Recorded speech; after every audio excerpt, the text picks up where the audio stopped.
So I'm at the airport, walking to security to get through check-in. I've got about an hour and 10 like I said before. Should have plenty of time, should make it. Hopefully I get on with my bag. My bag's a little bit bigger than what you're allowed, but we'll find out because it's not too obvious by looking at it.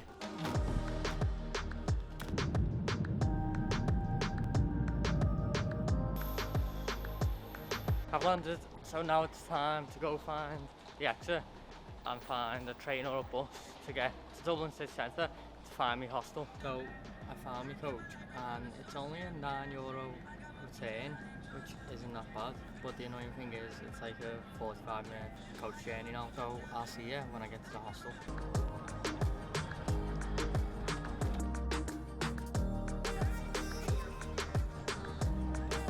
I'm in the hostel now and I couldn't check in because it is too early, but they did let me store they have a bag store here. It was a couple of euros for like half a day.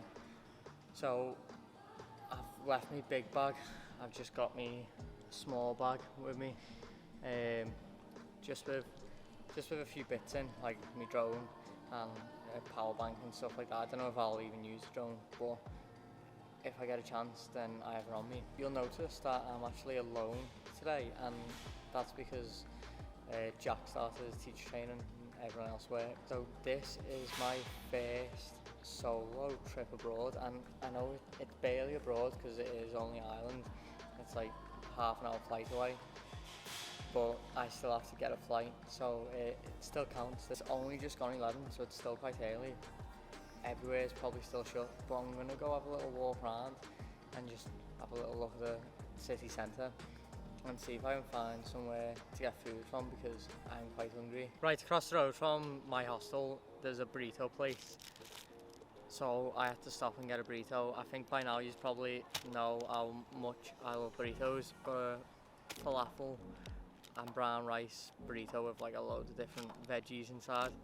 So I'm going to eat this and then I'm going to actually have a little walk around. Here's the burrito anyway, give you a little look at it. It's been toasted as well, so all the cheese is nice and melted inside.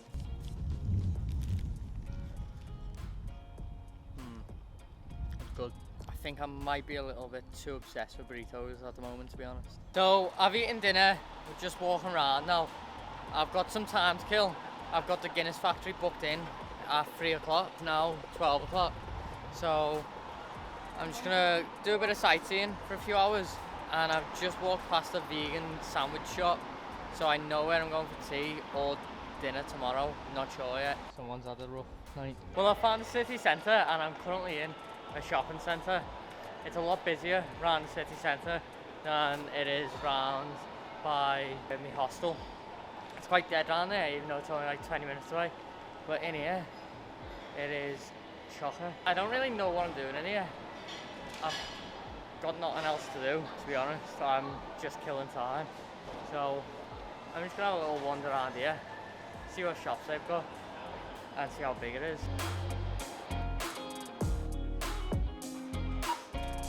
I've just been into Tesco then, because I don't know what I'm doing for breakfast each morning. I don't really want to eat out for every single meal because it just adds up.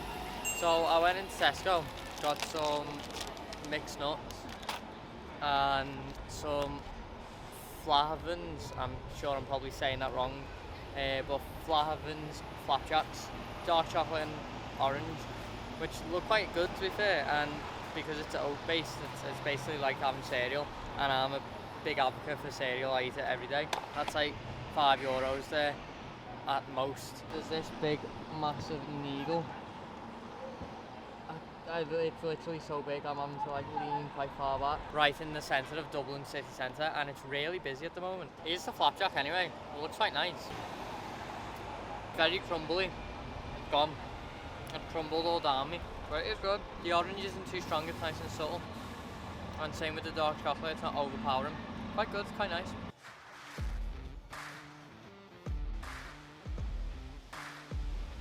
So I'm finally in the Guinness factory. It's a little bit noisy, there's a lot of running water. So this is the start of the factory tour with all the facts on the walls going along and some TV screens. So I'll show you bits along the way. You can literally touch the barley, you can pick it up and cook it.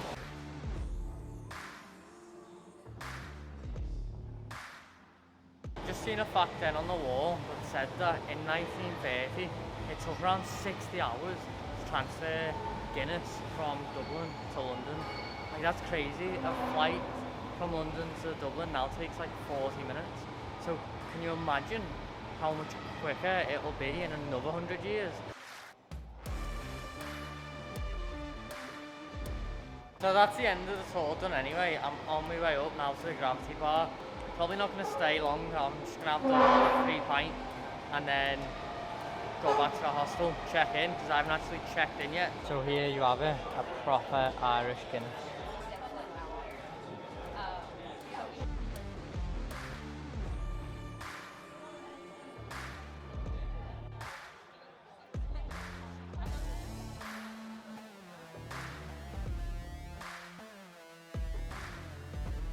Well, I finished the Guinness tour and it was actually quite interesting. Some of the things that you can read in there are just mind-blowing. Like, I'll just tell you a quick fact. The creator signed a lease on the factory for 9,000 years. Could you imagine being that confident that your beer was gonna like do well, that you'd sign a 9,000 year lease? If you go, 100% pay for the gravity bar tickets, because as you're seeing there, the view is outstanding.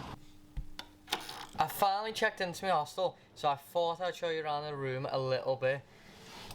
It's 3 sets of bunk beds. Got one there, got the one I'm on, and then the one on the back of that. And then over by the door, just over there, there's a bathroom. As you notice, I'm on the top bunk, and to be honest with you, I'm not a big fan of the top bunks because I just don't like climbing up with all my stuff. So I've got 2 roommates, Mike here, he's from France, and James, he's lived in Dublin for a few years now, and he was from London, and we've just been talking about football, and he's an Arsenal fan, and he doesn't want to speak about it because they're playing absolutely terrible, bottom of the league, haven't won a game, and it's just, I feel so bad for him. Like, me and Mike were just laughing at him, weren't we? Like, it was just funny. I'm walking to get some food now before places shut. It was nice chatting to the people in my room, James and Mike. They're both proper sound. The story James was telling me was quite mad. He's been in the hostel for a year because of the pandemic and he can't find an apartment or house, which is crazy to think about it. So yeah, he said he knows all the staff by name, which you'd expect. And Mike has only just got here. He's came to study. I went to the vegan sandwich shop and I expected it to be a little bit bigger than this for €10. It was €10 and I was expecting like a foot long, but it's not. It's more like, I don't know, it's in between like a 6-inch and foot long. And I wanted to sit by the river to eat it, but it started to rain. It's a chicken, cheese, spinach, jalapeno and sriracha baguette. It is quite nice, to be fair. That baguette was quite nice actually. It was really nice, but I'm still not quite convinced it was worth €10, but it was nice. I think I'm just gonna go back into the hostel room now and just chill for the rest of the night. It's like 8 o'clock. I know it's early, but I think I'm just gonna do some editing and get an early night because I've been up since like 5 AM, so. Good morning everyone, it's the second day now, it's Monday, and I'm just in the bar doing a little bit of editing this morning. This is a London video that you haven't seen yet because obviously we were there for a few days. Got some fruit and a flapjack for breakfast. I'm gonna just be here for like an hour or so till about 11 or 12 and then go get some dinner, and then I've got the castle booked at 1, so we'll be going there today. And then after that, I think I'm gonna rent a bike and ride towards Phoenix Park, which is apparently the largest inner city park in Europe, and it has deer, and apparently it has a lot of deer, so I'm quite excited to see that. But I just don't know if I'll be able to ride a bike with a camera, a backpack and everything else. Like, the backpack's not a problem with the camera because I've got nowhere to put it, so I'll be one-handed the majority of the way. So we'll see how that goes, but I'm gonna get on with this and then I'll speak to you in a bit.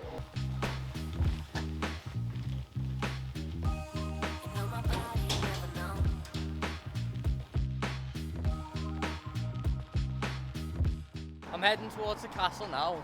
I'm gonna pick up some food on the way because the falafel place that I was speaking about yesterday is on the way to the castle. And to be fair, it's not a bad price either. It's cheaper than the baguette place, cheaper than the burrito place too. And you probably get just about as much. I'm at the falafel place now. It's called Umai Falafel. I think that's how you say it. And here it is. I got the Palestinian falafel, it's called. And it's falafel with hummus, a load of mixed salad, and then a spicy sauce. And it looks quite nice. It's only €6.50 and it's fairly decent size. So I'm gonna eat this now and I'll tell you what it's like.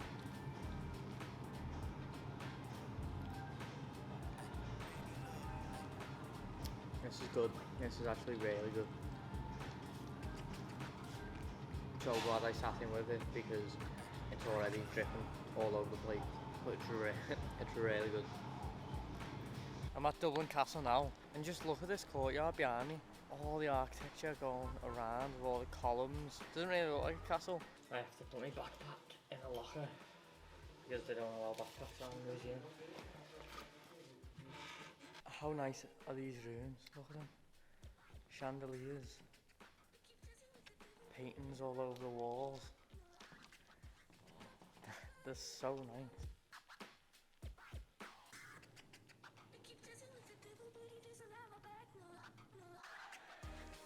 Even though this is Dublin Castle, these are also the state apartments. That's why they're so fancy and it doesn't look like a castle. I've left the castle now, and to be honest with you, it wasn't that good.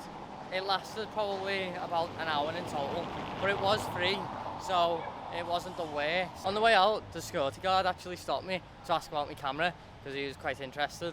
We ended up talking for probably about an hour, and he was just proper nice. His name was Joe. All the people in Ireland are really nice. Right now though, I'm gonna go back to the hostel and then head over to Phoenix Park. We're here, we're at the Phoenix Park, which is the largest inner city park in Europe, and hopefully we'll get to see some wild deer.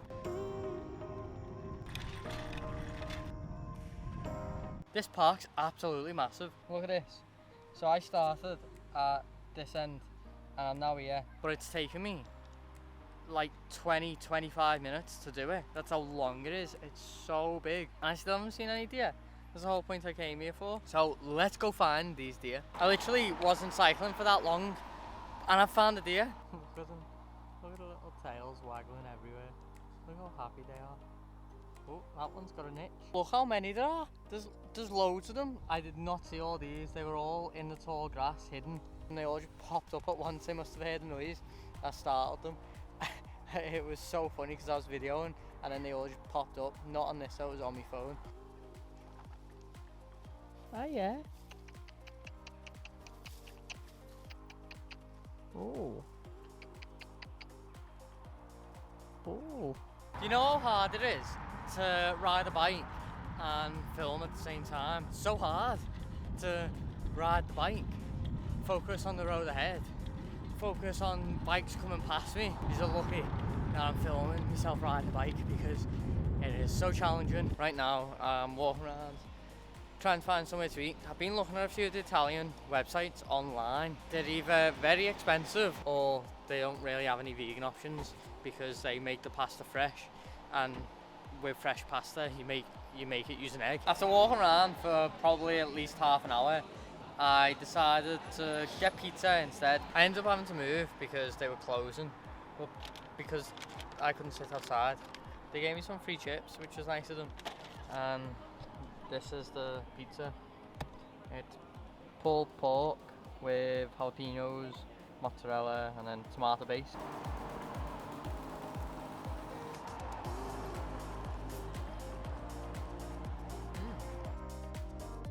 I've just left my room then, 10 o'clock check-out time. It's quite sad. I've only been here for 2 days and I wish I had longer. And I'm also going to miss the people I was in the room with because they were quite sad. I hate leaving Oslo because I always feel like I've forgot something. I've come to get breakfast just before leaving for the airport. Porridge with some berries, strawberry, dark chocolate and some granola. It's not very big, but well, to be fair, it's quite deep, so I'm gonna eat this and then we're gonna head to the airport. I'm just sat here waiting for the bus to the airport, and I've been filling out my passenger locator form to the UK, which I don't even think I have to do because Ireland is a common travel area, so you're exempt from having to fill out a locator form. At least Irish citizens are to the UK, but I'm not sure how it works with UK citizens back to the UK, which is a bit weird. For some reason, the options they had for exemption did not include the common travel area, so I had to put myself down as a 5-year-old travelling back to the UK so that I could be exempt all these hurdles you have to go through to travel. I can't wait for them to just be gone. I don't mind having a COVID pass, that's easy. It's literally a QR code on your phone, you just get it scanned, dead easy. But having to fill out individual forms for every single place you go, and the website's being awkward to deal with and not having the right options just makes it a nightmare. I'm walking to my gate now to the boarding flight, so I'm going to end the video here. If you enjoyed the video, please like it and remember to subscribe if you haven't already, and with that, remember to keep exploring.